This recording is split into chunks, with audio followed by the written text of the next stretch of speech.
नयगढ़ जिला गणिया ब्लॉक अंतर्गत बेलपड़ा पाटना रे श्री श्री रघुनाथ जीओ क्रिकेट क्लब आनुकूल्य चलिथिबा 48तम दयानिधि साहू और Sudarshan Sahu memorial cricket tournament स्थानीय दधिवामन जीओ हाईस्कूल खेल पड़िया द्वितीय सेमिफाइनाल मैच मंगलवार दिन अनुष्ठित हो जाइछि। ई मैच रे मुख्य अतिथि भाव में कंधमाल सांसदंकर गणिया ब्लॉक प्रतिनिधि शरद कुमार कर योगदान करी खेल को आनुष्ठानिक भाव उद्घाटन करथिले।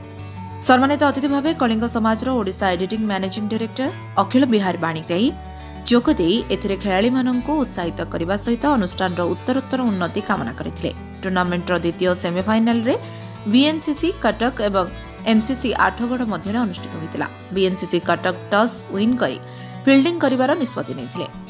एमसीसी आठगढ़ 16 ओवर विनिमय समस्त विकेट हराई 200 रन करिवारे सक्षम होइतिले।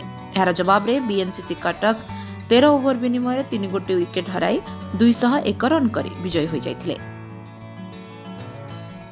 आठगढ़ तो भल टीम, आठगढ़ पिला भल खेलते आम भी भल खेलु से विजय हासिल करूँ। आम दल कालांदी भल खेलते से विजय हासिल कर। आसंता काल तो आम निश्चित भल भाव में प्रिपेरेसन हो आसबू। कल तो मेंढा गोटे भल टीम अच्छी हरिया चेष्टा करूँ।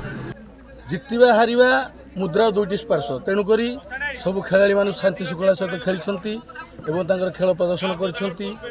मुख्यतः है दर्शक मैंने ये आम दर्शक मैंने जो 6-7 दिन धरी मनोरंजन खोराक जोगे देते खेलाड़ी मैंने बहुत श्रृंखलितर सहित खेलटू उपभोग कर।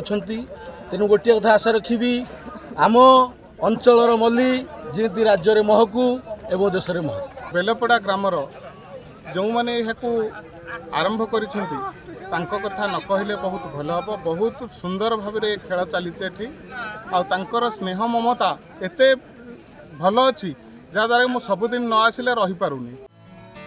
मृत्युंजय मान सिंह 49 बॉल रे 118 रन करी मैन ऑफ द मैच घोषित होइतिले। आज मैच को पूर्णचंद्र साहू और समीर कुमार महापात्र परिचालना करथिबा बेले स्कोरर भावे लिपु साहू दायित्व समापन करथिले। आसंता काली बुधवार फाइनल मैच रे बीएनसीसी कटक सहित मेंढासाल खोर्धा लड़ाई देखा मिलियो बोली आयोजकों सूचना मिली।